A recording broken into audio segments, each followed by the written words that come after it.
Hey guys, how are you? Welcome back to the Tim Moen Show. The government wants to take your guns, doesn't it? I mean, if you have guns, it kind of takes the teeth out of government. Um, it's a long-standing sort of tradition of all tyrants to take your guns so that they can enact their tyranny, so that they can impose their will and agenda on you without any resistance whatsoever. Well, of course, in Canada, we have our own tyrant named Justin Trudeau. Lo and behold, he's trying to take our guns. He wants them. He wants all the big, scary ones too. Uh, the scarier they look, the more he wants them. Doesn't matter about their function so much, but they look scary. They sound scary. They're assault weapons. Need to take them.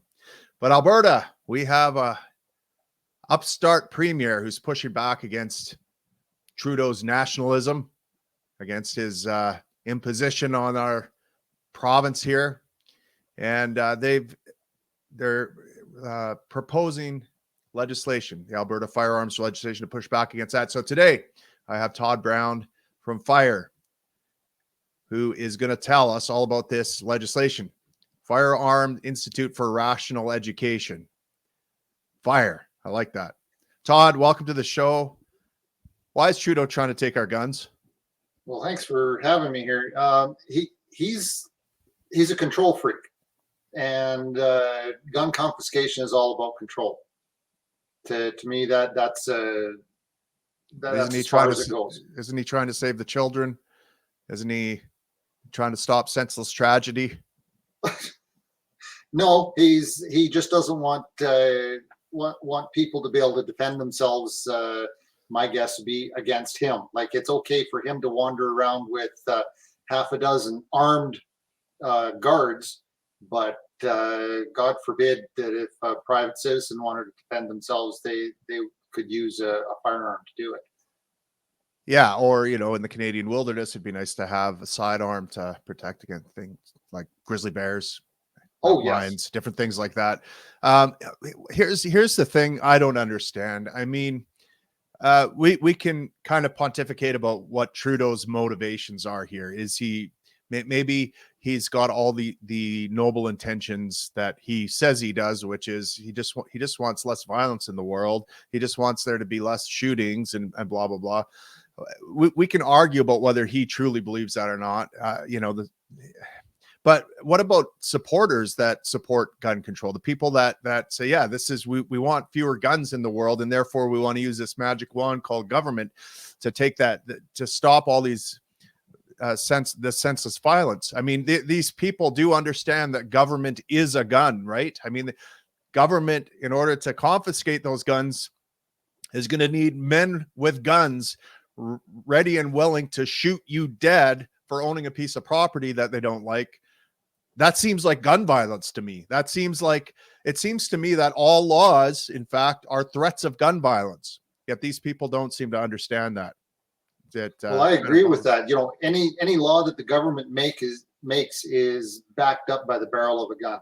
Like, eventually, a routine traffic stop could end in a police shooting. Right. One way or the other. It seems to me that if your primary goal is to stop gun violence, that you would want to limit government as much as possible, because everything the government does is backed by threat of gun. And of course, guys, you can just test this theory out. If you don't believe me, break any minor violate the law in any minor way, and then just defend yourself when the enforcers come to try to enforce it. You'll pretty soon see the guns of government, and you'll pretty soon be looking up from 6 feet under. All right. I digress here. That being said, we've got this upstart premier here in Alberta who is trying to, at least it seems like she's trying to exert some sovereignty, some autonomy from Canada and govern her province the way she wants it, or the way her constituents want it to be governed, rather than the way Trudeau and the Laurentian elite and everyone else wants it to be governed. What's going on? What is this Alberta Firearms Act all about? Well, the first thing you have to understand is that we needed a way to push back against Ottawa. And the first thing that the provincial government did before Mrs. Smith took the reins was Kenny took a hold of a policy that I had written to get our own chief firearms officer. Now the CFO was federally appointed before, so they're under federal control. We had no say in what they did, their actions or anything of that sort. Right. And by CFO, Todd, you don't mean the chief financial officer, right? No, You mean the chief firearms officer. Okay. And what does the CFO do exactly?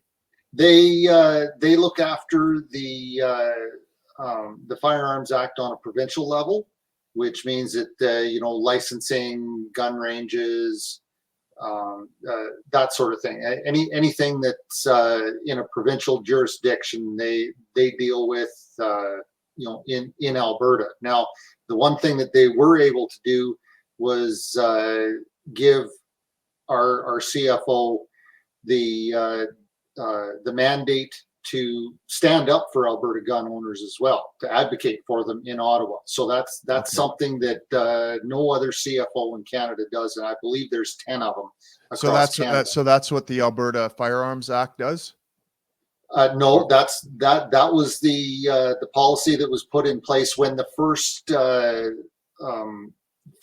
the government came out with the bill to start taking away our long guns. Oh, gotcha. And we needed a way to push back, and that was the only tool they had in their toolbox. They came to me and begged me for that policy to put it into place, and then we wound up with our own provincially appointed chief firearms officer. So that was the first step. Now, with Trudeau continuing his run at us, he come out with C-21 that wanted to take away initially just handguns, enable them to be able to quash our ability to buy, trade, sell, import handguns. And then it kind of morphed into, let's just take all the semi-automatic firearms, which is the step that all gun grabbers take after handguns go. Right. Now, to push back against this is where the Firearms Act, Bill 8 in Alberta, kind of had its genesis. They were looking for a way to keep the federal government's grubby little hands off our firearms. Now, how can we push back? Well, what they came up with was the ability. Now, this is in sections 8, 9, 10, and 13, I believe, of the Firearms Act. I did a line-by-line review, actually. Both all of us at Fire did this review, and what they're doing is taking away the ability of the federal government to confiscate guns in Alberta using the RCMP or military by creating an approved and licensed, what they call a seizure agent. Now, at first, this may seem headed in the wrong direction, but what they're doing with this, now it's kind of a double-edged sword, and I'll get into that. But what they're doing with this is in Alberta, these seizure agents are the only ones that are able to confiscate or seize firearms in Alberta, and they're licensed by the Alberta government. Right. If any other person or entity, business, whatever, comes in and tries to seize guns, they will be fined $20,000 to $100,000 in fines. So right. Okay. So and this reminds me of what happened in High River when you had a bunch of guns. Were those guns seized? I'm sure the RCMP would argue about whether it was a seizure or some kind of we're putting them in safekeeping so they don't get flooded or some nonsense. But that was a seizure. I define seizure and confiscation a little bit. Confiscation is like a permanent thing. They take them, they destroy them. Okay. The seizure, most of the guns in High River were returned, but they were seized and returned. But what you're saying is going forward, if this legislation were in place, the RCMP would be likely subject to fines for what they did in High River. Is that fair to say? Yeah, personally and as an organization, yes. Right. Okay, so going forward, if something like that, that's your read on it. So going forward, by the letter of the law, from what it appears, the seizure agents would need to be present or need to be there to actually seize the guns in a case like that. So what we're doing here, Todd, is, yeah, I could see how at first blush you would look at this and go, oh, great, one more agent that can take my guns away from me. But what they're actually saying is, no longer can the RCMP and the military take your guns. Now only this provincial agent can take your gun. And so now it's the province's jurisdiction. And I suppose what you're going to tell me is, well, this is a double-edged sword, because you could imagine if Notley or some left-winger gets in there, they might be able to use that seizure agent to go above and beyond what the federal government might do to you. Maybe we have a Maxime Bernier for prime minister who's very favorable towards firearms and would never confiscate your guns, but yet our Rachel Notley might use that seizure agent to do just that. You hit the nail on the head. It's when I look at legislation, I don't just look at it for what they're trying to do with it. I look at it for what could be done with it if a rogue government got into power and decided to turn it on its ear and say, well, what can we do with this, and change the regulations on it a little bit. And, we can just go out and take everybody's guns, and the federal government doesn't have anything to say about it. We can just do it provincially. Right. So I haven't seen yet. The regulations haven't been. Of course, in Canada here, Todd, we don't have, a Second Amendment to protect our firearms ownership. So there's nothing from the federal government to protect our right to own firearms. Therefore, it seems like coming at it from the provincial angle might be our best bet. Well, I'm thinking so too, because provincial jurisdiction beats federal jurisdiction when it comes to property rights. Now, if we can make the argument that firearms are property, which they are, then that should be under provincial jurisdiction. Right. So, what's your interpretation then if we go take our gun hunting in BC or some other province? Well, does their provincial jurisdiction then come into play, or? Well, if they decide to take it, that's the thing, is that we have to make sure that we stand up for that provincial jurisdiction. Otherwise, we've seen the federal government just this creeping confiscation agenda. It's a little bit here and a little bit there, and we never get back to where we were. Like, we used to have an FAC, which is a firearms acquisition certificate. It was a certification system, and we completely lost that. And I don't see us going back to it federally, because we always have Central Canada to deal with, and they're just anti-gun by and large. And let me just stop you there. So now we have a licensing system rather than a certification system. A certification would be something like evidence that you have some competency in firearms for, correct, that you could show someone if they questioned you or had an issue with you or something like that. Having that piece of property, you could say, well, look, I've got certification here. I'm certified, which is evidence that I've got some training. Now we have a license, which is to say you don't have the right to own guns unless we give you permission to use guns. Yeah. The definition of a license, now I kind of break it down in short form, is permission to do something that's otherwise illegal. Look it up in Black's Law Dictionary. It's there. Right. So the first thing they had to do when they brought in the licensing system was make simple possession of a firearm against the law, which they did with sections 91 and 92 of the Criminal Code. It states in there that you cannot possess a firearm without government approved permission in the form of a little card with your face on it called a license. So always remember, certificate, you explained that very well. Licensing is permission to do something that's otherwise illegal. So guns in Canada are by default illegal. Right. Yeah. So it's a very important distinction to make. Right. So I guess I better turn off my 3D printer there.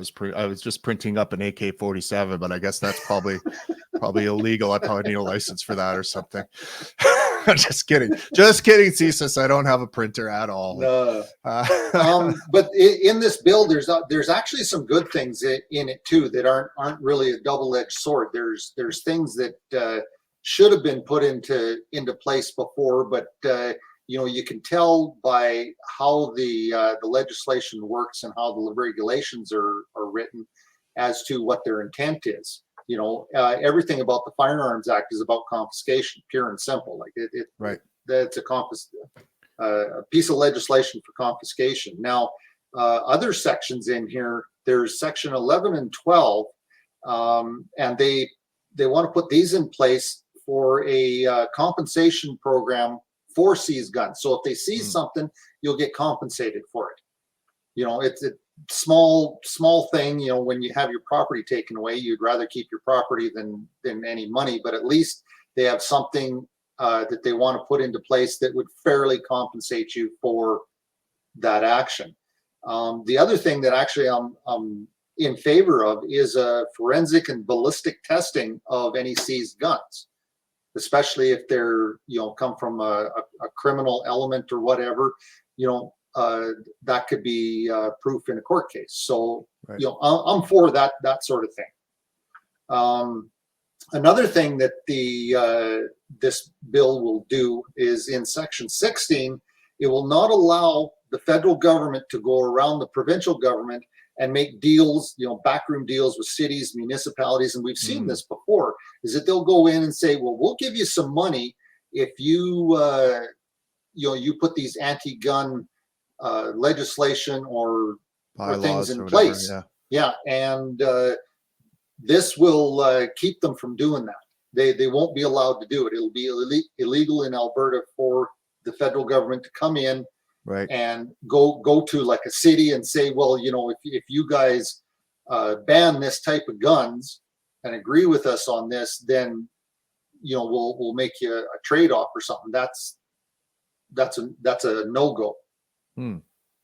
So that's a good thing as well. So the one big thing that was missing out of this that I'm going to be pushing is now most gun owners are going to like this idea, I believe, is when guns are seized, if there's no reason for them to be kept, like in a court case or something of that sort, why don't they take those guns and resell them to the honest gun owners of Alberta? And that's not in the legislation. So I'm suggesting that they should add something into the regulations that would allow for the resale of any seized firearms. Well, what happens to seized firearms now? They're usually destroyed. Is there any requirement to destroy them? Why couldn't they sell them? Do they need legislation to say they can sell them, or to, you know what I mean? There's a lot of police officers, especially higher ups, like the guys on the street, they generally will tell you, we don't want to come and take your guns, but they're going to be under orders to do it. Right. And they don't want them back out on the street, so they're going to destroy them. Now that incurs another cost. Now, why don't you give those, allow peaceful and responsible gun owners to buy these guns back so that they'll actually have a home. A lot of them are very expensive. A lot of them can have a historical value, collector's items, things of that sort. You're not going to take a Mona Lisa because someone stole it. You're not going to take the Mona Lisa and burn it because it's too expensive or whatever. Yeah, it seems to me there might be maybe there's a niche here for some kind of business opportunity to save the guns, from destruction. The other thing is with doing something like that, instead of incurring another cost in the destruction of the guns, they would create a cash flow. Right. That's fair. That makes too much sense. Well, I mean, look, if you want the government to have money, that makes sense without taxing me. Sure. That's good. But yeah, I mean, I would rather see you have a cash flow. I think maybe fire should take this up as a cause. Say, go to the RCMP and say, look, I know you guys have this gun. I know your instinct is to steamroll these things so they're not back out in the street. I got a better idea. I'm going to take these guns. I'm going to sell them to only to licensed law-abiding firearm owners who are going to take good care of them and will never use them for a crime. And you know what? I'm going to donate 50% of the funds to charity, maybe even a police charity. How about them apples? Then you guys can feel good about giving me the guns. I can make a little bit of profit. Your charity can make a little bit of profit. These guns don't have to be destroyed.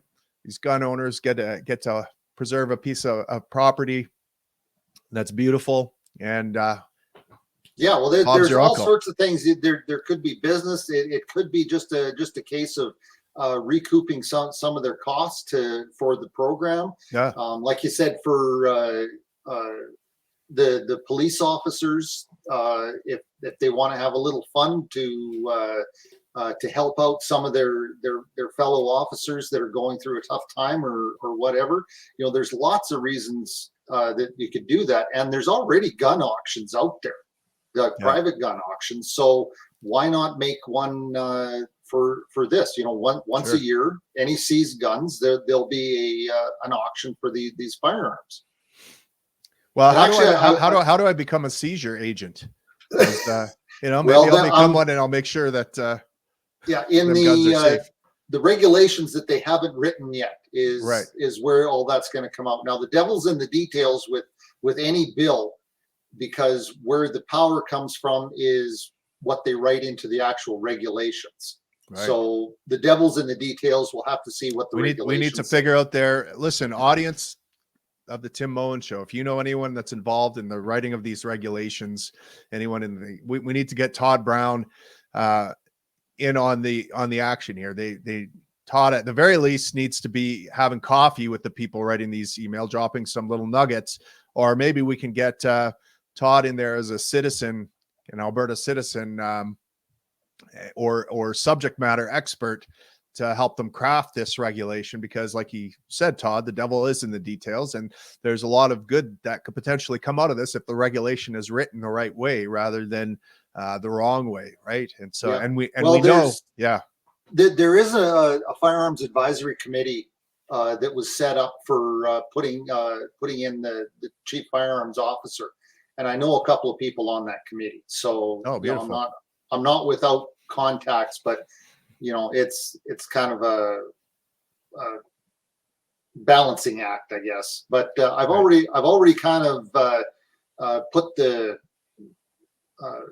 idea out there. We'll see what becomes of it, because if there's anybody else there that knows somebody, like you said, then that's great.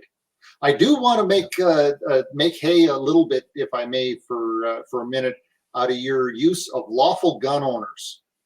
Okay. Now, I take offense at, I take offense at that term, actually, because hey, I offended myself with that term. I'm trying to speak in common parlance here, but what I've started doing, and you've already heard me use this term, is peaceful and responsible. Because how can we be lawful gun owners when the laws keep getting worse and worse and worse? Where's the line? When a lot of people have already crossed that line, that they're saying, piss on the government. I can't be a lawful gun owner because they made it impossible for me to be such. Right. But and of course, I can be a peaceful and responsible gun owner without following any goddamn laws that the Canadian government has put out. You got it. Right. I mean, you got it. First, from ownership. If I have a piece of property, let's say I just, look, I've never gotten a license, a PAL. I don't currently own a gun.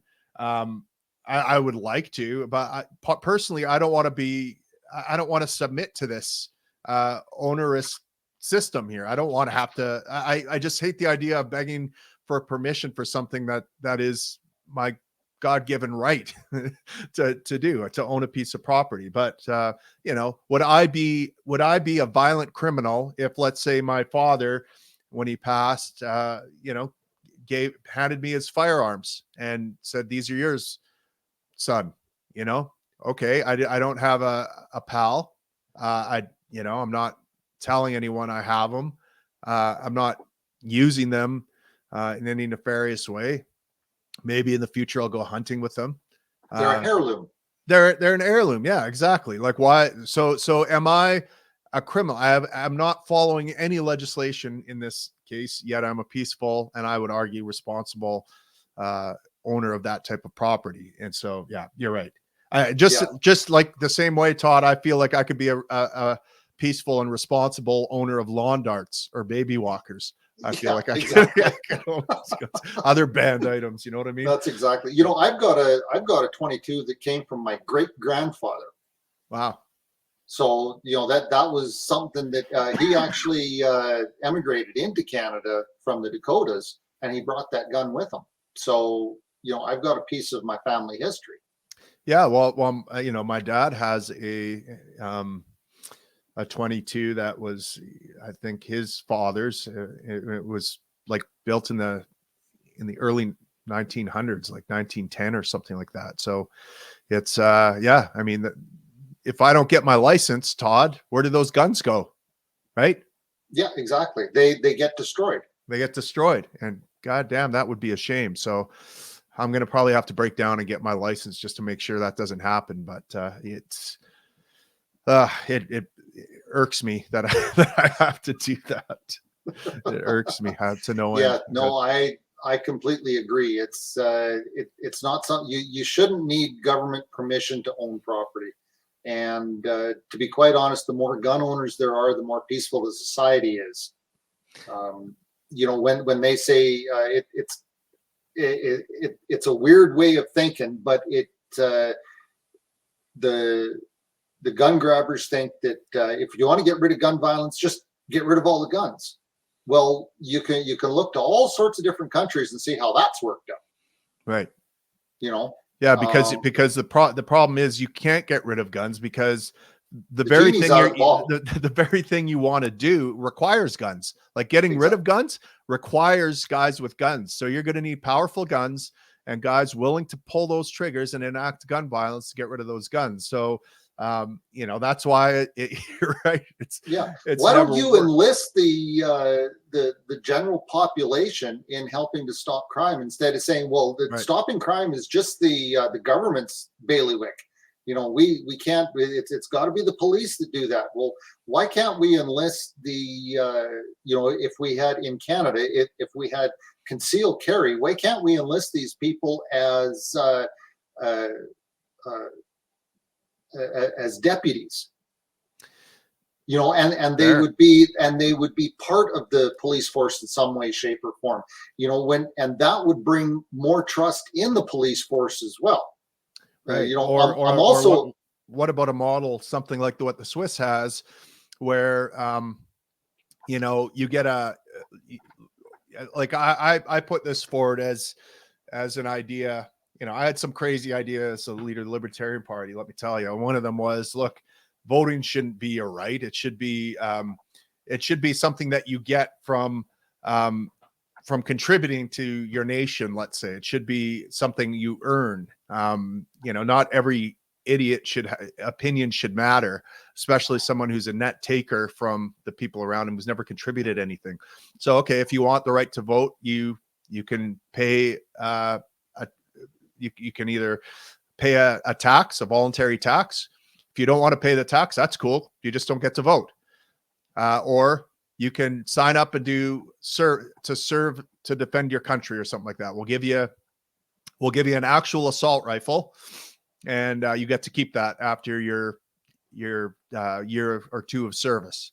Well, or just use like the Swiss model. I don't like the idea of mandatory service, but if you want to serve in the armed forces, or if you want to sign up to be in the reserves for a year or two, here's a free gun. Here's a free assault rifle. You get to keep it. And we'll even send you a box of ammo every year or something like that. Stay proficient at it. And, you know, there you go. Bob's your uncle.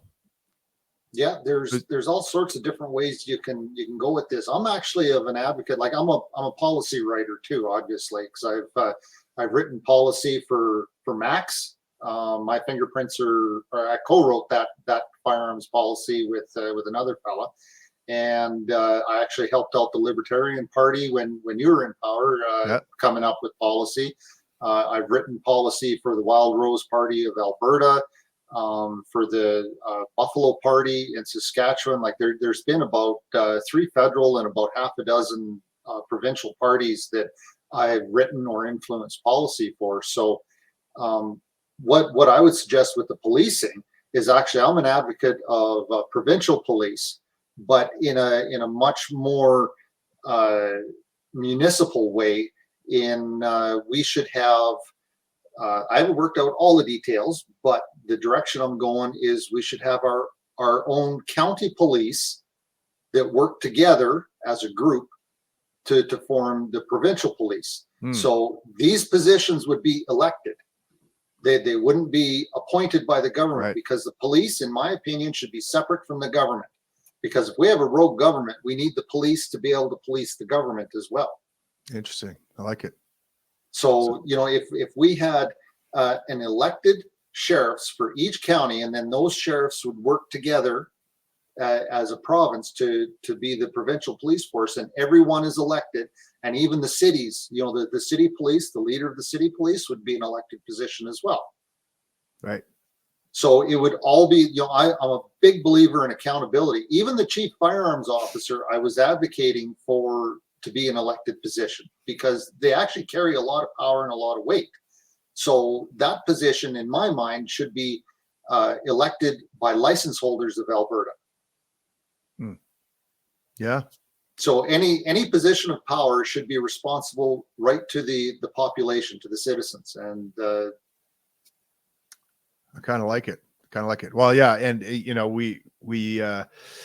it would make sense. Look, as a paramedic firefighter, I could tell you what taking control away from municipalities and counties and putting it in the provincial hands has done, right? It's created a big, giant bureaucracy, top-down command and control. It's lowered service levels. It's made a bunch of unhappy employees. The answer is to decentralize, get it back power as close to the people as possible, as close to the citizens we serve as possible. Same would go for a function like policing, getting it as close to the citizens as possible. And that means, something like what you're suggesting, if we get the police and the citizens working together, crime rates will drop. Sure. And here, the thing that never gets talked about in liberal circles, of course, is the actual determinants of crime, right? That we know that there are environmental factors that increase crime and increase violent crime, and that has nothing to do with ownership of firearms, and it has everything to do with family breakdown. It has everything to do with kids being raised in fatherless homes have a 400% increased likelihood of becoming criminals, having unwanted pregnancies, being addicted to drugs, all these different things. So it's the left's policies that drive the family apart and contribute to crime. And so if we're looking at factors that cause violence in society, maybe we ought to look at the underlying rates of fatherlessness and family breakup in a particular area where you see the most crime, and look at the policies that are directly contributing to that. And they almost are always these left-wing policies that treat people as if they're children, without agency, and replace fathers and oftentimes mothers with the government.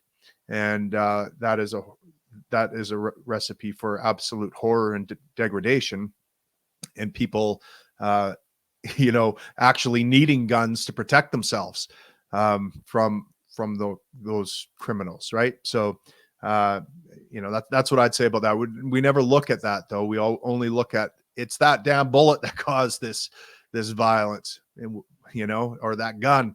And no, there was someone that pulled that trigger, and that person most likely came from a broken and troubled family with a broken and troubled.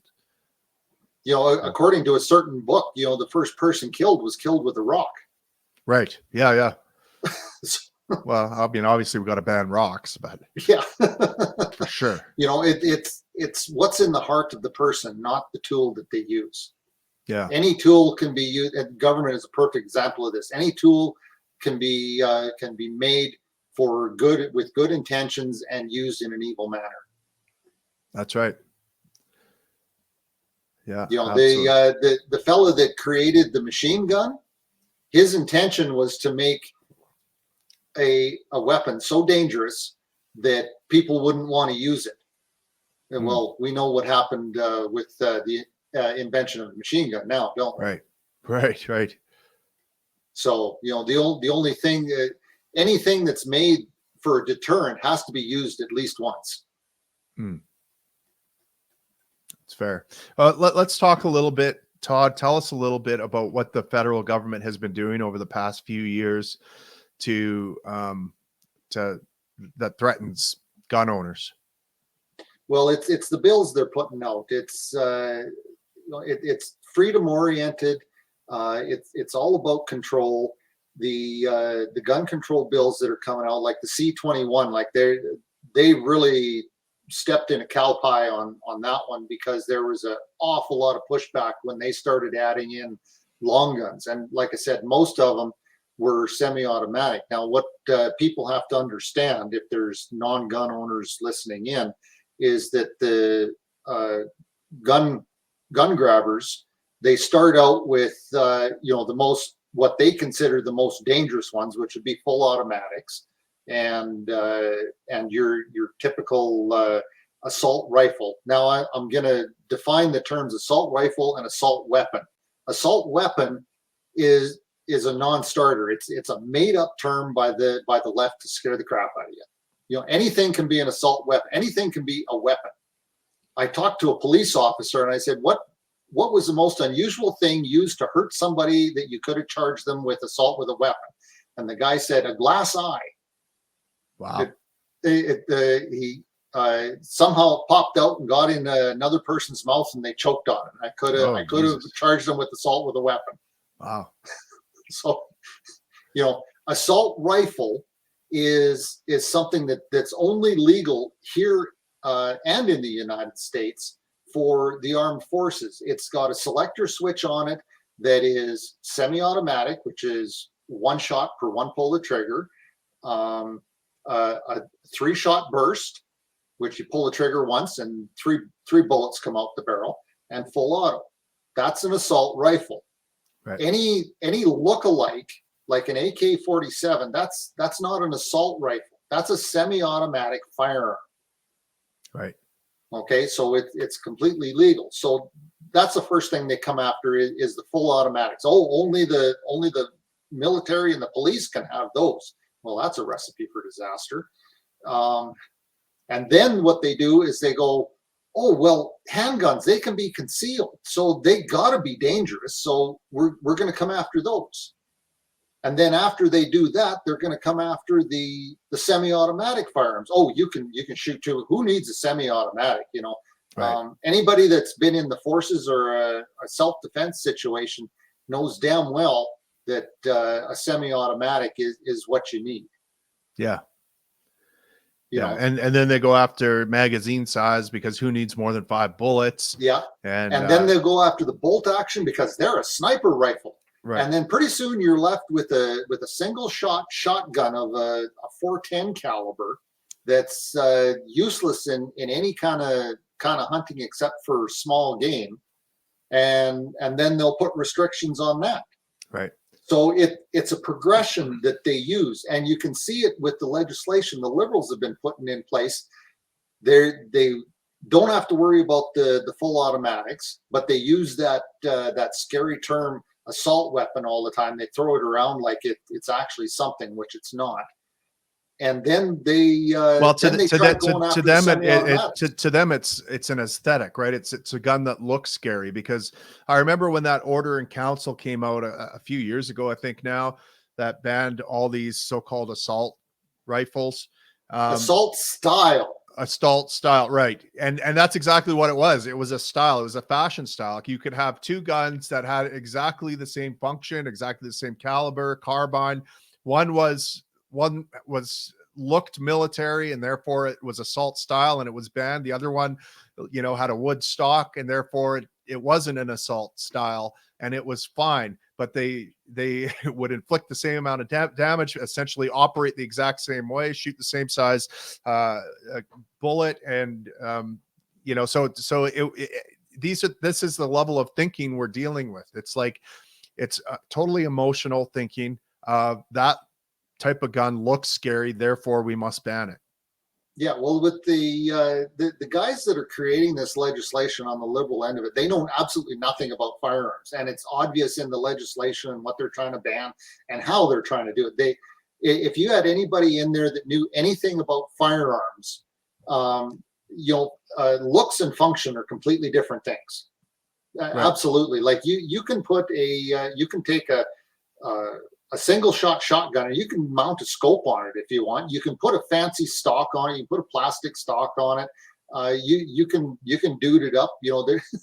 There's people that have made their cameras look like assault weapons, for crying out loud. So, yeah, it's a case of we need people in power when they're creating legislation that actually know something about what they're doing. Because you ask these people, any pertinent questions about firearms, and they're clueless. They really don't know what they're talking about. So you got to look at, why are they doing this? It's not because they're scared of it.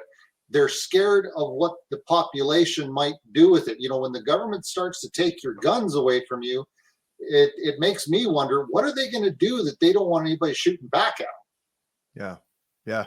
Well, and it seems like it's been on their agenda for a while. Tell me, so this assault style gun ban that happened, that wasn't a piece of legislation, really. That was an order in council. So that was essentially an order handed down by the Governor General at the request of the government, of the Liberal government.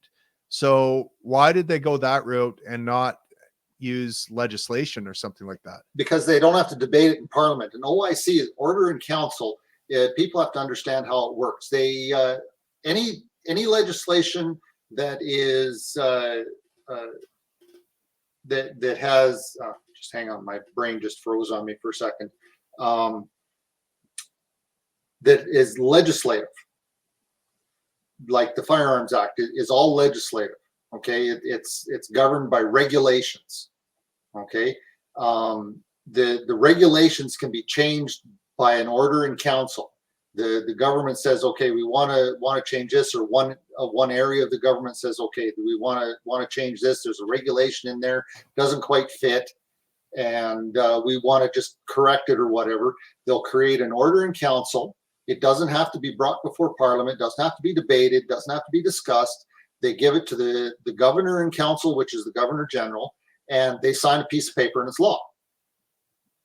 It's a shortcut around the system for doing anything that's regulatory in manner. I said legislative. That's actually wrong. It's regulatory is the word I was looking for. So any legislation that's regulatory can be changed by order in council. The Firearms Act is completely regulatory. So anything in the Firearms Act can be changed by an order in council. And that's why they did that.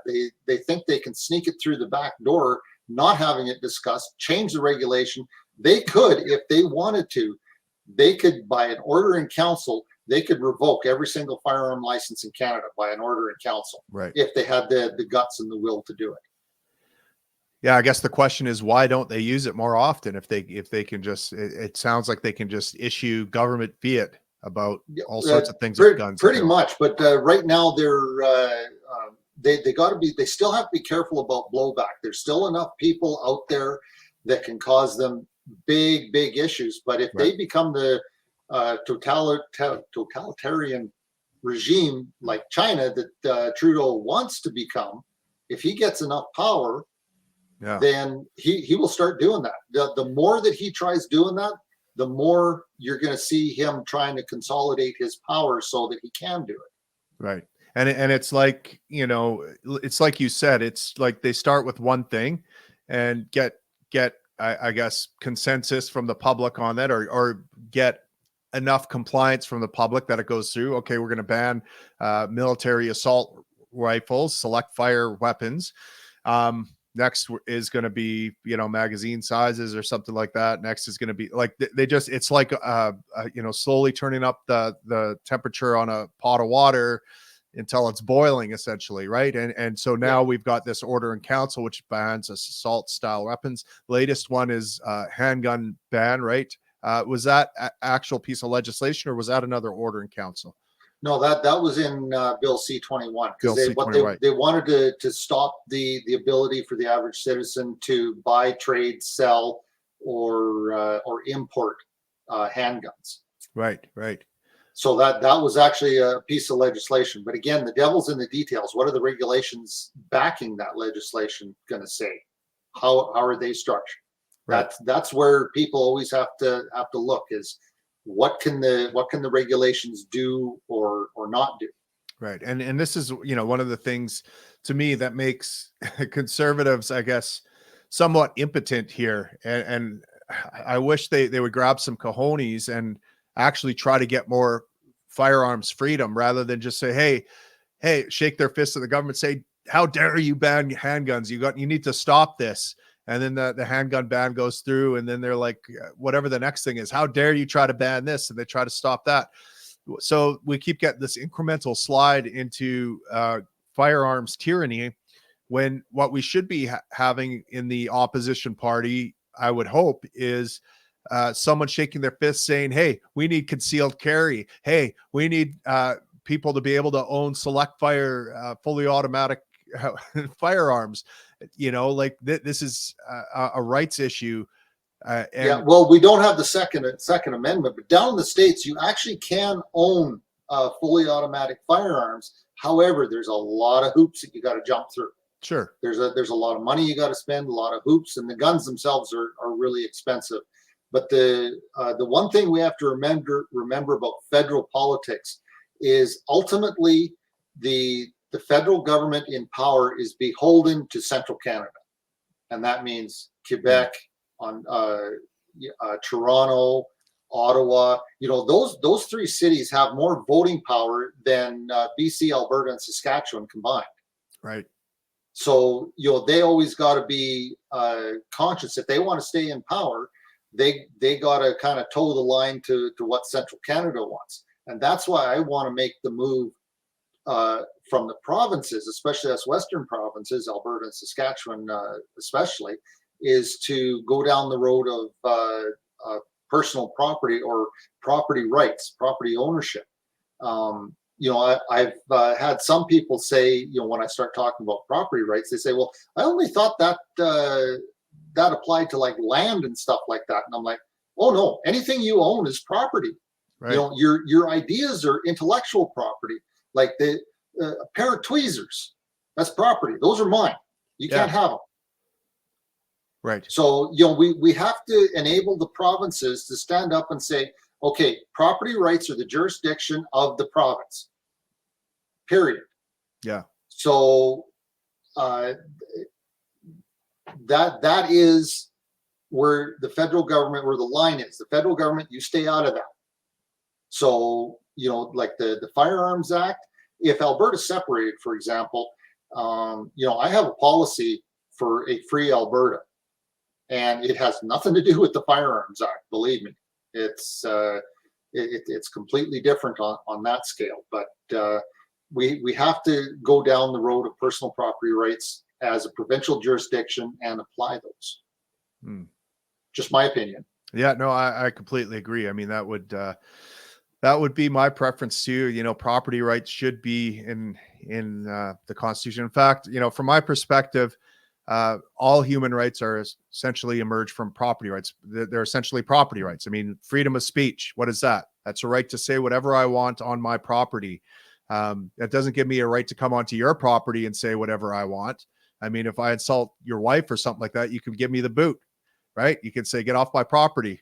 So the same right that lets me kick off trespassers gives me the right to say whatever I want without you touching this property, myself, or my money, or my things, through threat of fine or different things like that. You can't come and take stuff from me or put me in a jail for the words I say. It's a property right. I own myself. Therefore, you can't put me in jail for doing something that's not harming anyone else, just speaking words. So yeah, all rights are property rights. So if we just had, if we just clearly laid out what property is, and said the property rights are enshrined as a constitutional thing, I mean, that would cover everything from gun ownership to freedom of speech to you name it, right? And it would clear up a lot of things. Yeah, absolutely it would. I'm just looking it up here, but there was a where is it? I'm trying to think. My memory's not working. That's why I write stuff down. But there was an act that enshrined property rights as a provincial domain. I think it was 1883 or something of that sort. I have to look it up. I don't have it right in front of me, but that's where we get our property rights provincially from. So we have to go back to that. Yeah, absolutely. All right. Well, thank you, Todd. I mean, I've kept you on for almost an hour here talking about. Oh, it's been a pleasure. Yeah, it's been a blast. Where can people find out more about fire and what you do and what's next on the horizon for you? Well, the Firearms Institute for Rational Education, we have a Facebook page that you can just type it in, it'll pop up. We have a website at firearmsinstitute.ca where you can find the article on Bill 8, the review. And there's also some other articles there. I'm starting to post them on a regular basis. I'm hoping to post this show on there as well. We have some petitions up there. Please take a look and please donate. Help keep us going and alive, and so we can do our work. I know that a lot of people probably haven't heard of FIRE. That's because we're not really out there in your face kind of organization. We work in the background, creating policies, teaching people how to create policies, how to get involved in the system, and how to change the system. Yeah. So, just for example, the policy that I wrote for getting our own chief firearms officer provincially, it took me 10 years to get that implemented. So it's right. It's not something for the faint of heart. You're in it for the long haul. And now I'm hoping to get the chief firearms officer an elected position. That would be one of our next goals. Right. Well, I'll tell you, audience, support Todd, support fire. I know that sounds weird. I normally fight fire. I extinguish it. I try to get rid of it, but this is a fire I actually want to grow. I want it to conflagrate all of Canada if we can with this type of fire. And I know Todd has done a lot of work. He's certainly been a valuable resource and done a lot of work to support me and my party. As when I was leading the Libertarian Party, I know he's helped the PPC, the Buffalo Party.